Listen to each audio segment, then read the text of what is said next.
Alors, bonjour et bienvenue dans les armes de Björn. Donc aujourd'hui, on va parler de la Maxpédition Thermite. Donc c'est une pochette qu'on accroche à la taille et qui descend sur la cuisse. Donc on va pouvoir attacher au niveau de la cuisse avec cette sangle-là.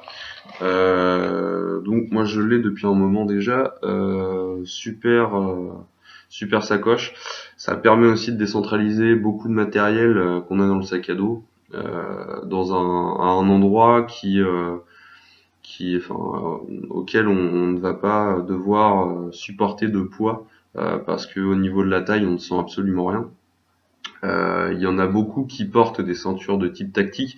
Moi j'aime pas parce que ça bloque avec le sac à dos en fait. On risque d'être emmerdé avec l'arrière du sac à dos et tout. Enfin voilà. Puis ça coûte peut-être même plus cher d'acheter la ceinture plus des pochettes plus enfin tout ce qu'il y a pour mettre une arme ou je sais pas quoi. Donc ça, moi personnellement, je préfère avoir acheté une seule et unique pochette dans laquelle je mets mon équipement. Ce matériel-là, je peux m'en servir dans la verte sans avoir besoin de mon sac à dos. Dedans, vous allez voir, il y a tout un tas de choses qui me permettront de faire du feu, de m'éclairer, de me chauffer, enfin voilà, tout un tas de choses. Donc voilà. Cette pochette-là, ça coûte à peu près entre 55 et 60 euros à peu près. Bon, ça coûte toujours un peu cher. C'est du Maxpédition, mais c'est résistant à l'eau et durable. Alors, il faut savoir que sur ce type de pochette, comme beaucoup chez Maxpédition, il y a c'est des revêtements avec du téflon et avec 1000 deniers, je crois. Donc au niveau de la résistance, enfin voilà, si vous arrivez à déchirer ça en vous accrochant sur une branche, c'est que vous êtes pas bon quoi. Voilà.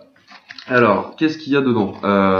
Faut savoir aussi que cette pochette-là, on peut y mettre une arme à feu, un pistolet, avec sur les deux côtés un porte-chargeur qui permettra et qui est réglable. Donc, si c'est un chargeur de 20 coups, vous pourrez le mettre. Donc voilà, c'est pratique. Donc voilà, qu'est-ce qu'il y a dedans? Alors dans les porte-chargeurs, il y a un petit couteau pliant que je me sers pour manger. Donc je l'ai à cet endroit-là et pas ailleurs parce que le couteau pour manger, j'aime bien qu'il ne serve qu'à ça. Donc j'ai pas envie d'aller couper du bois ou je sais pas quoi ou aller bouger de la terre avec un couteau. D'ailleurs c'est pas très bien, mais enfin j'ai pas envie de manger toute la forêt voilà, dans ma gamelle quoi. Voilà, donc il y a une pierre à affûter, c'est pas une DC4 mais ça marche tout à fait aussi bien. Voilà, donc ça très important. Moi j'affûte beaucoup mes couteaux, donc voilà. Alors même si ce sont des super lames, un petit coup d'affûtage de temps en temps, même en forêt, ça leur fait pas de mal. Un fire steel, alors c'est pas ce que je vais utiliser pour allumer un feu en permanence, mais ça peut servir en cas de dernier recours. Mais je vous referai une vidéo avec le kit feu. Donc voilà. Alors dans le compartiment principal, alors c'est assez bien fait parce que chez MaxP ils ont un petit peu le souci du détail. On peut resserrer toutes les sangles, donc tout est ajustable. C'est pratique, c'est pas mal et c'est vraiment très résistant. Donc là il y a une poche ici. Moi je mets rien dessus parce que tout l'intérieur est plein donc je peux pas trop charger quoi. Mais je pourrais éventuellement rajouter des choses à l'intérieur. Alors dedans il y a une petite pochette ici. Moi dedans je n'ai rien mis non plus mais on peut y mettre des choses conditionnées et très fines. Voilà. Un petit carnet ça rentre. Enfin voilà, on peut faire pas mal de choses. Alors dans cette première poche, ici, moi j'y ai mis un briquet-bic de réserve. Alors même si je préfère le Zippo, pour des raisons que je vous ai déjà expliquées, j'en ai toujours un quand même. Des pinces à linge, ça peut toujours me servir à accrocher quoi que ce soit. Un petit carnet, parce qu'on peut toujours avoir besoin d'écrire quelque chose. que ce soit pour comment on s'est soigné, comment, enfin, laisser un mot à un pote quand vous êtes dans la verte à plusieurs, je suis allé chercher du bois et que lui il est en train de dormir, ça peut être pas mal. Alors après, qu'est-ce qu'il y a dedans? Il y a des piles, donc 2x2. Ça, c'est je les mets là-dedans et pas dans mon sac à dos puisque je peux tomber en rade de lampe de poche et avoir besoin d'avoir tout de suite des piles et je sais où elles sont. J'ai un couteau suisse. Alors le couteau suisse, moi, la lame me sert absolument pas, hein, c'est pas résistant, ça ne me convient pas. Mais dessus, il y a des petits accessoires comme une petite pince à épiler en plus, ou un cure-dent et un tire-bouchon pour ceux qui boivent de l'alcool. Ça peut être pratique. Et en plus, ça pèse rien. Alors dedans, j'ai une fourchette. Quechua toute simple, hein, ça coûte 1 euro. Et puis ça évite aussi d'emmener soit des couverts de chez vous, ou voilà, d'avoir toujours quelque chose pour bouffer en permanence dans vos affaires.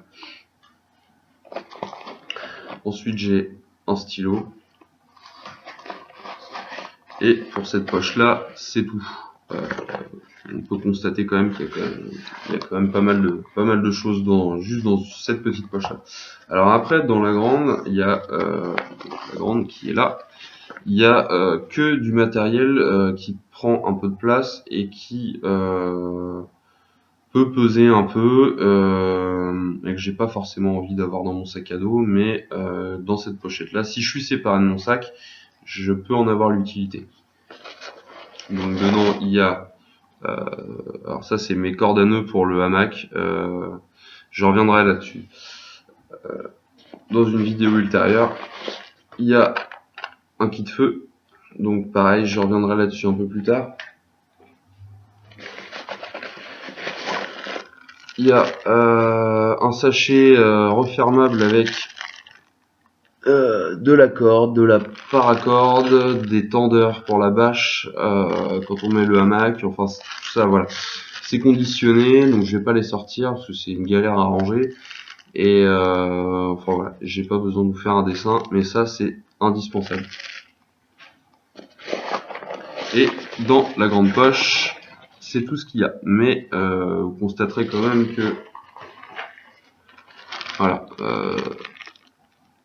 c'est pas mal. Il y a vraiment, enfin, il y a vraiment de quoi faire quoi.